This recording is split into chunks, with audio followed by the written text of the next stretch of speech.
Operation સિંદૂર અને સ્વદેશી ઉત્પાદનોને પ્રોત્સાહન આપવાની થીમ પર આયોજન કરવા માટે અપીલ કરતું જિલ્લા વહીવટીતંત્ર।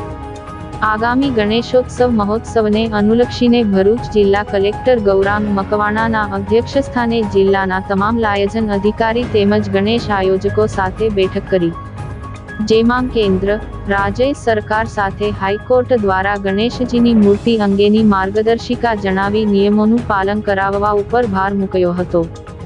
આ બેઠકમાં જિલ્લા કલેક્ટરે તમામ લાયઝનિક અધિકારીઓ તેમજ આયોજકો અને યુવક મંડળોને તેમણે કહ્યું હતું કે આ વર્ષે ગણેશ વિસર્જનના દિવસે કોઈ પણ ધર્મ કે સમાજની લાગણી દુભાય તેવા કૃત્યો ન થાય તે માટે ખાસ સૂચનો કરી ઉપયોગી માર્ગદર્શન પૂરું પાડ્યું હતું।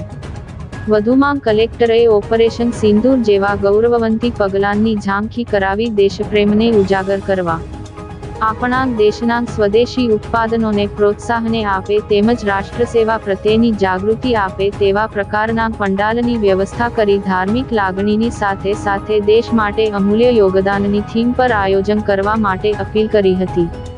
આ સાથે મૂર્તિનું વિસર્જન તંત્ર દ્વારા તૈયાર કરાયેલા પવિત્ર કુંડમાં જ સમય મર્યાદામાં આયોજનબદ્ધ થાય તે માટે માર્ગદર્શન આપ્યું હતું।